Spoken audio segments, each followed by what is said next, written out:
The Trojan War was fought for you, and it didn't matter then, like it does right now. Like it does right now.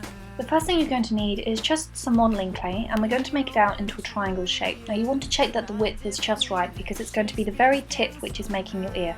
So make sure that it isn't too wide or too thin for your ear. Once you've done that, make sure that it isn't too thin. The first batch that I did were a little bit too thin, and that can be a problem. And also, depending on who you're making these for, some people have wider ears, so you need to take that into account. And it might take a few goes to get this right, but all you have to do is make a little curved line along the very tip. I'm going to be putting a little bit of latex into a palette, and then using the very end of one of my paintbrushes to apply the latex. You do not want to apply latex with a brush. If you use a brush, you're only going to be able to use it once because the latex will destroy it. So use the end of a pen or a pencil. You can use your fingers too if you want. Burning streets all night. Yeah, we danced all night. I sailed in 1492 to discover a world for the love of a girl like you. Oh, I found you. I built a machine. Once the first coat is dried, I'm going to be applying a second coat, and I applied 3 to 4 coats.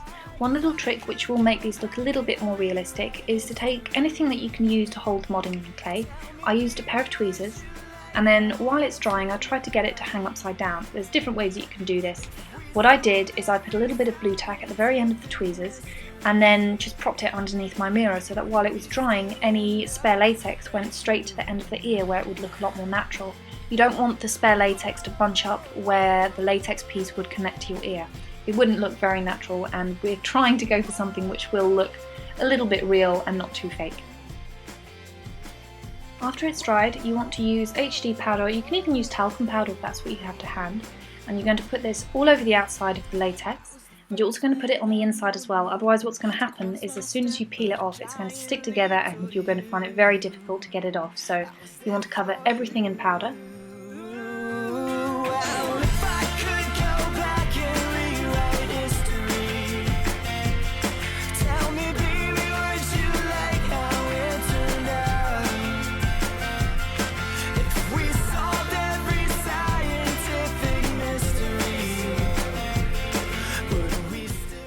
And that's how you make the elf ear tips, and they're really easy to apply as well. It's easier if you do it on someone else, so I'm going to be demonstrating it on someone else just so that you can see it slightly better. First thing you want to do is pin away the hair. Make sure that the hair isn't in the way, and then to make it a little bit easier, cut a little triangle shape on a piece of card and then just pin the back piece so that there's no hairs that can get in the way. Put a little bit of latex along the inside, or you can even use prosthetic adhesive. Wait for it to dry, and you're probably going to want to hold down the bit right at the start of the ear because it can flick up a little bit.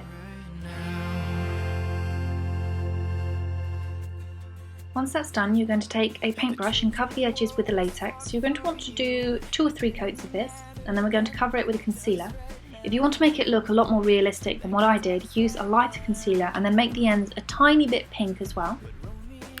Then you're going to take away the card, and that's it. That's pretty much how you make elf ears.